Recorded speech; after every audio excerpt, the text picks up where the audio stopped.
Hey y'all, Captain Dylan Hubbard here at Hubbard's Marina with your weekly fishing and weather update from your friends at Hubbard's Marina.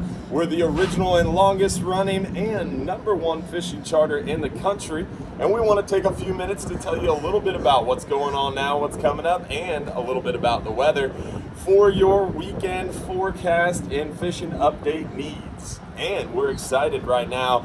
It is that time of year where we're capitalizing on the weather windows and trying to take advantage of every little opportunity to try to get the best fishing opportunities out here on the water and catch as many fish as we can and really have some fun doing it. So, first things first, as far as the weather right now, what we're looking at is a little bit more of a bumpier day tomorrow. We have some potential for some kind of prefrontal activity or disturbance in the atmosphere.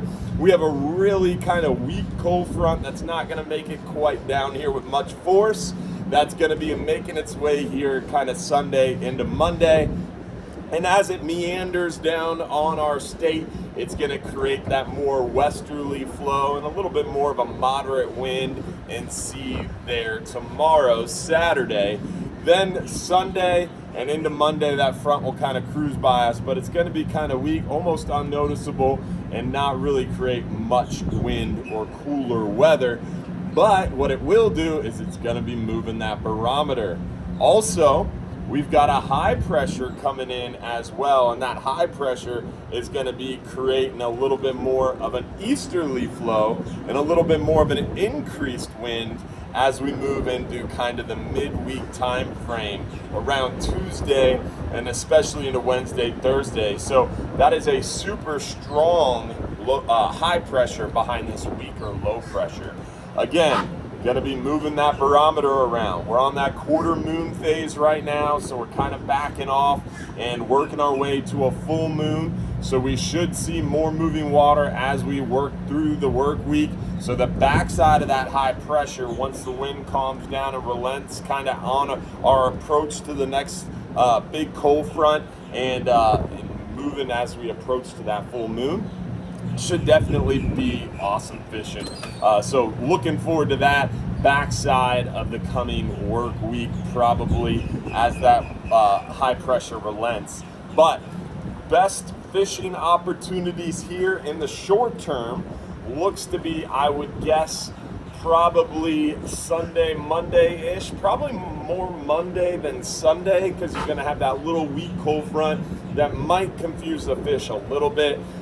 Definitely today, Friday, and probably Friday and Monday. But really, it's kind of be one of those things where you don't have a super strong standout. If you look at the next 5 days, I can't point to a day and be like, this is the day.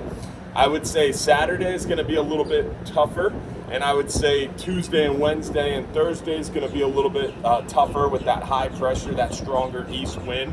But every other day besides those are going to be good days to get out there as far as the weather is concerned, and hopefully the fish will cooperate too, right? As far as the fishing goes right now inshore, we're seeing a lot of those redfish around. The redfish bite has been absolutely stellar. Seeing a lot of those redfish virtually everywhere.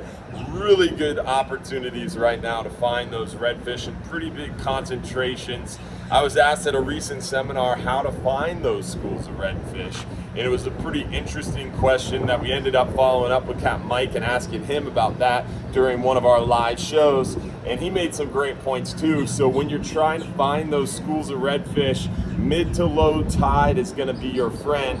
Once some water is out of the bay, it's going to be a lot easier to find those schools of redfish. When the water's really high, they can retreat to those mangroves and they have a lot more area to spread out and kind of hide from you.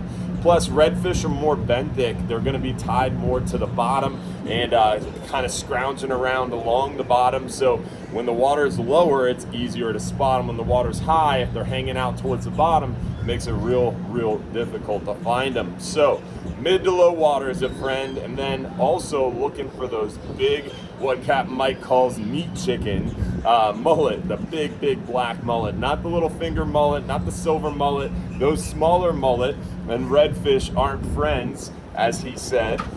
because the redfish, especially bigger redfish, will actually eat those smaller mullets. So you're looking for the big black mullet, and those bigger schools of black mullet, when you see them jumping around on a flat, typically around those, near those, behind those, you'll find a group of redfish cruising too. So look for the mullet, look for mid to low water, get up high, try to find a tower boat if you can, or just get up as high as you can in your boat, stand on a cooler or something, and that's gonna give you some better visuals too. Also, a trick that some of the redfish tournament guys, I was listening to Greg and Brian Watts, and they were talking about something really cool that Mike also used, and Ryan Rickard, and a lot of those redfish tournament legends.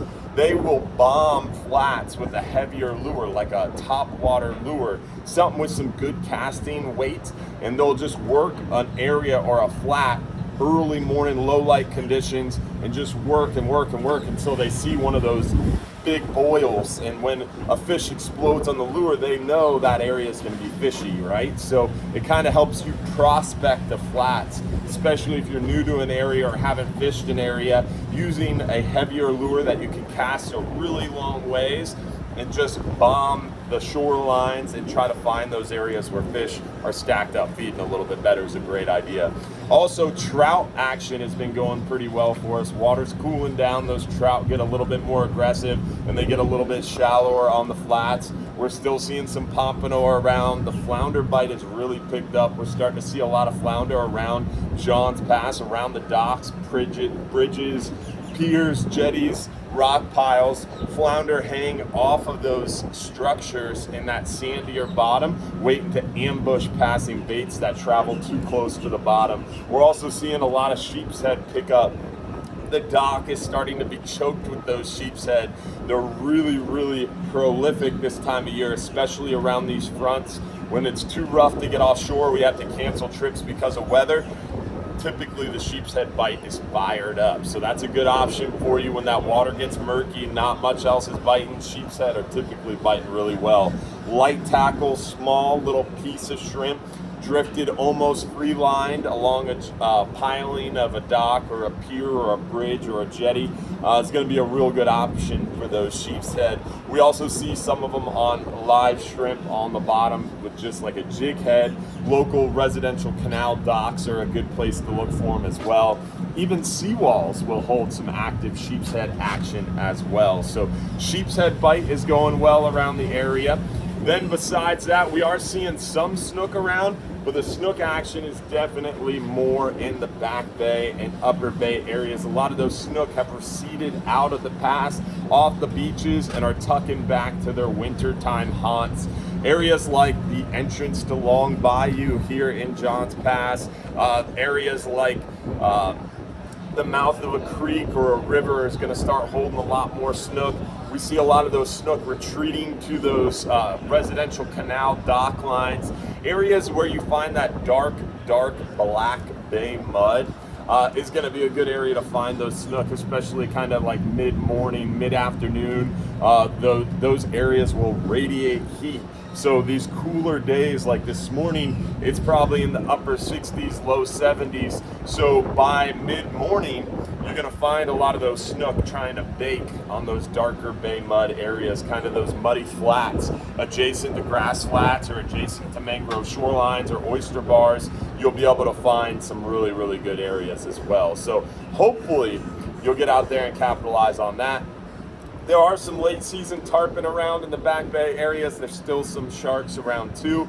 Nearshore right now, we're focused on those hogfish. The hogfish bite has been going well for us and should only get better and better. We're seeing a lot of hogfish on our 10-hour all day. You have a chance for them on the 5-hour half day. We are seeing a lot on our private fishing charters as well. So the hogfish bite's going well. We're seeing a lot of hogfish coming up on mostly live shrimp, but you have a chance for them using sand fleas or some rock shrimp. Captain Frank has really been liking small crabs, like those little pass crabs. So some of those smaller crabs work well. Even a full-size blue crab, you can cut them in half and they work pretty well too. So crabs are a good option, but lighter tackle is king.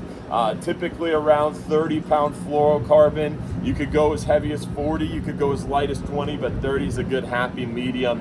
Around a 3 to 4-aught hook is generally what we're targeting. 1 to 2 ounce egg sinker hooked as a knocker rig. Some people will even add around 3 to 5 of those small red beads in between their weight and their hook.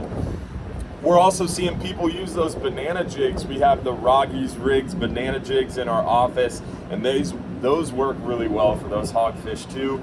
Any sort of ball jig or banana jig heads also, but typically those knocker rigs, banana jigs are kind of the go-to here at Hubbard's Marina as far as hogfish are concerned. But while targeting hogfish, we're seeing a lot of those lane snapper. We're seeing some good mangrove snapper. We're seeing plenty of porgies, gray snapper, and even some sea bass as kind of the bycatch. A lot of lanes. Typically on a 10-hour trip, we're seeing 1, 2, 3 dozen hogfish, 2, 3 dozen mangrove snapper, and we're seeing 100, 150, 200 lane snapper. And that's kind of the mix we're seeing on these 10-hour all days. Half-day trips are mostly those gray snapper or white grunts and porgies, but we are getting some mackerel, trolling on the way out, trolling on the way back. Definitely going to start seeing some kingfish on the flat lines on both our 5 and 10-hour trips near shore here in the next week or two, I would imagine. Maybe even sooner, the way the weather's been. And then also we're seeing, of course, on the half-day trip, a handful of those hogfish mixed in as well. So hopefully you'll be able to get out here near shore sometime soon. Offshore, now that gag grouper are closed, we're really focused on those big mangrove snapper. We've been seeing a lot of them. We've got plenty of opportunities for nice yellowtail snapper. We're seeing a lot of those mutton snapper around lately too. Big porgies, almacos, the vermillion snapper, average size has been pretty large too. So some really good opportunities for a variety of different fish, scamp grouper, triggerfish, strawberry grouper.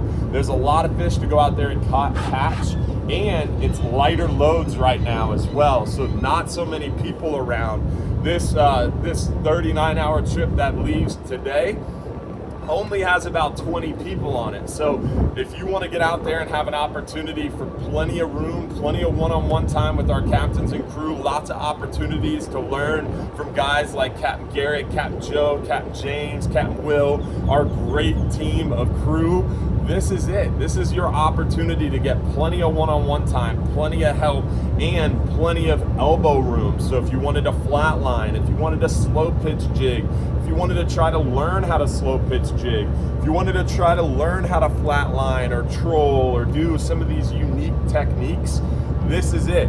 Not during red snapper season when there's tons of people around. This is your opportunity for tons of elbow room, tons of room to spread out. You can use a little lighter tackle, have some fun, and really, really spread your wings and fly. And catch plenty of fish while doing it too. So this is a great time of year to enjoy those 39-hour trips and some of those long-range adventures like our 12-hour extreme trip, for example. The 12-hour extreme trips are only having 6, 7, 8 people on them. So really light loads on these long-range adventures, tons of fish to catch, great opportunities for plenty of snapper and grouper too. Scamp grouper, strawberries, we're catching a ton of triggerfish. So there's a lot of fish to get out there and go catch. Just because gag grouper closed doesn't mean you can't get offshore and go catch a ton of fish to keep. So hopefully we'll see you out here soon. Hopefully you'll get a chance to enjoy this great weather and enjoy the great opportunities to capitalize on these lighter loads and plenty of fish to get take home and keep and eat. Also keep in mind, it's stone crab season. Our seafood market has a full line of seafood, stone crab, shrimp, and more. So if you're too busy to go fishing, you can always go down to our seafood market at Don's Dock and purchase your seafood today. So if you're too busy to go fishing, come buy some, but hopefully we'll see you out here on the water. Also keep in mind as well, we've got Final Friday coming up. Not today, but next week. Final Friday's October 27th. There's going to be a John's Pass Halloween trick-or-treating event. There's going to be multiple live bands playing concerts. There's going to be a John's Pass wide pub crawl. There's a costume contest. We have a chili cook-off. If you go to hubbardsmarina.com/chili, you can enter our chili cook-off. It's free to enter, and you can win $300 in free trips. So come join us for the chili cook-off, for the free crawfish boil, for free drinks, a great time, John's Pass wide trick-or-treating, and so much more. Go to johnspassfinalfriday.com to learn more. Also, don't forget, we've got our Sunday night live stream show every Sunday night at 7:30. We've got our Friday morning newscasts on Fox 13, our Saturday morning Real Animals radio shows. So much to do, see, and enjoy. Come out and find out why we're the #1 fishing charter in the country, and hopefully we'll see you out on the water soon. Thanks for watching, y'all, and happy Friday.